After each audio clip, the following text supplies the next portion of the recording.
Estas son las 5 mujeres más malvadas y crueles del mundo. ¡Qué maravillosas son las mujeres, ¿verdad? Siempre y cuando no te maten y te den de comer a sus hijos, apetece estar con ellas. Número 5. Karla Homolka. Empecemos con fuerza, con el caso de Karla Homolka. Karla y su marido no solo compartían el amor el uno por el otro, sino también su pasión por las violaciones y los asesinatos. Cuando Karla conocía a Paul Bernardo, sabía quién era y lo que hacía. Sabía que Paul había violado a unas cuantas mujeres, pero eso al parecer no era preocupante para ella. Incluso llegó al punto de sumarse a las violaciones de su marido. Secuestraban a las chicas, las escondían en el sótano y las violaban durante días para al final matarlas a golpes o estrangulándolas. Gracias a que lo grababan todo en vídeo, pudieron ver cómo Karla también participaba, al verla lamiendo las partes a una de las chicas mientras sonreía a la cámara. Sin embargo, hubo algo mucho peor. Si bien todas las chicas eran desconocidas, la primera en ser violada y asesinada fue la hermana pequeña de Karla, una niña de 15 años llamada Tammy. El caso es que Paul se había obsesionado con ella, no paraba de espiarla y llegó a entrar en su habitación de noche para masturbarse mientras ella dormía. Hasta que un día Paul le dijo a Karla que si de verdad lo amaba, le ayudaría a violarla. Y lo hizo. Le ayudó. Le metió tranquilizantes en la bebida y dejó una ventana abierta para que entrara por la noche y cuando ya habían hecho efecto, se la llevaron al sótano y la violó mientras los padres dormían en el piso de arriba. Pero algo fue mal. Tammy comenzó a vomitar aún estando inconsciente y sin saber muy bien qué hacer, la llevaron otra vez a su habitación. Karla avisó a sus padres, pero poco pudieron hacer. La chica murió en el hospital. La parte más oscura de toda esta historia es que a Paul no le había dado tiempo a terminar, así que Karla se vistió con la ropa de Tammy y lo hicieron esa misma noche. ¿Pero quieres saber lo peor, la parte que más te va a cabrear? Karla Homolka cumplió solo 12 años de cárcel pese a que se supo que colaboró en todas las violaciones y asesinatos. Actualmente está en libertad con un nuevo marido y 3 hijos. Lástima que no pueda invitar a su hermana pequeña a casa para presentarla. Número 4. Leonarda Cianciulli. Pobre mujer mayor, mira qué simpática se la ve. Bueno, no mucho, la verdad es que tiene cara como de haber matado a 3 mujeres y haber intentado hacer jabón con los cadáveres. La cara dice mucho. Nacida por culpa de una violación, Leonarda pasó su infancia siendo odiada por su madre. No se sabe si esa vida cultivó su personalidad asesina que saldría al cabo de muchos años, pero desde luego sentirte aislado y rechazado es un muy mal comienzo. Sea como sea, su infancia pasó y se casó con un hombre con el que se quedó embarazada 17 veces. Era 1917 y lo que es entretenimiento poco, muy poco en aquella época. De esos 17 embarazos murieron todos sus hijos menos 4, muertes técnicamente que no tienen nada que ver con ella. La muerte de sus hijos fue la verdadera razón de los asesinatos. Siendo muy supersticiosa como era, pensó que haciendo sacrificios humanos haría que no les pasase nada malo. Hasta ese punto, si uno se esfuerza, puede llegar a entenderlo, pero lo que sigue ahora, lo que hacía con los cuerpos, no tiene mucho sentido. Leonarda, que en poco tiempo también sería conocida como la jabonera, mató a 3 de sus vecinas de la misma forma. Primero las invitaba a casa con cualquier excusa y una vez allí, las drogaba. Con el hacha cortaba los cadáveres en trozos más pequeños para poder cocerlos, para en un principio hacer jabón, aunque no lo logró con ninguna de las 3. Según ella, la masa que conseguía crear era oscura y espesa. Eso era de todo, menos jabón. Además de eso, aprovechaba la sangre de las mujeres para hacer pastelitos que servía a las visitas, aunque ella y sus hijos también comían. Solo a una abuela se le ocurre hacer pastelitos con los restos de un cadáver.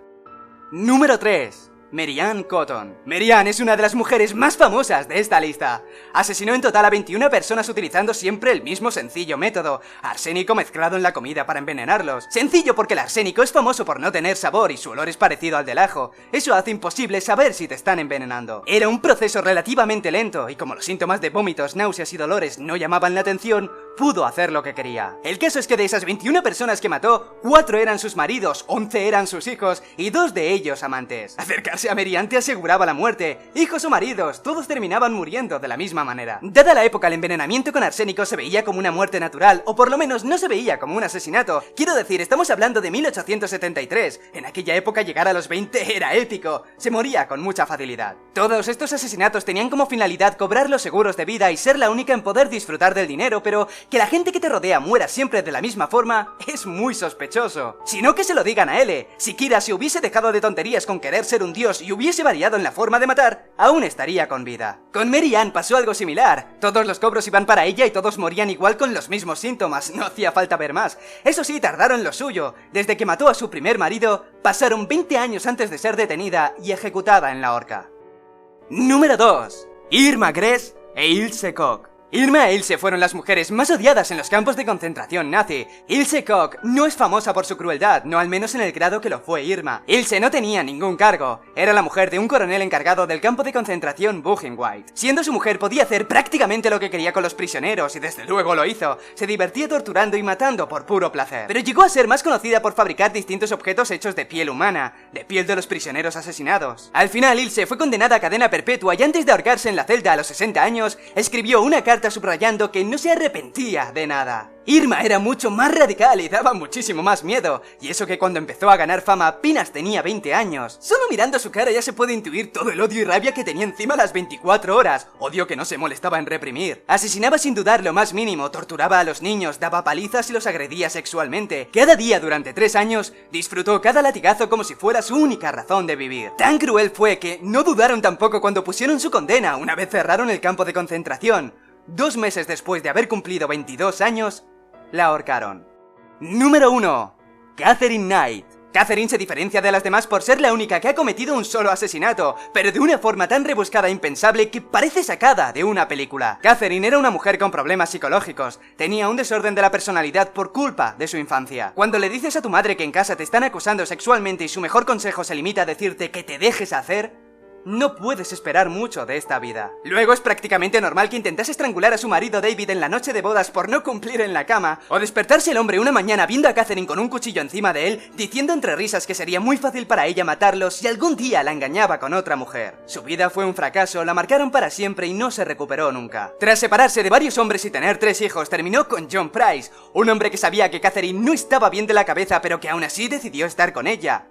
Una muy mala decisión. Un día, John, después de hacer el amor con ella, se levantó viendo a Catherine encima de él, apuñalándole. No podía ni pensar, no sabía por qué su mujer lo estaba apuñalando, pero aun con esas intentó huir. Fue dando tumbos por toda la casa, pero terminó matándolo con más de 30 apuñaladas. Después lo desolló, lo decapitó y troceó partes del cuerpo para poder cocinarlo. Aprovechó la cabeza y algunas partes para preparar la comida. Un plato con patatas al horno, calabaza, col, calabacín y salsa de carne. Se estaba preparando para dar de comer a sus hijos el cuerpo de John. Finalmente, cuando entraron en la casa, vieron la piel colgando de un gancho en la cocina y la cabeza de John dentro de la olla con las verduras.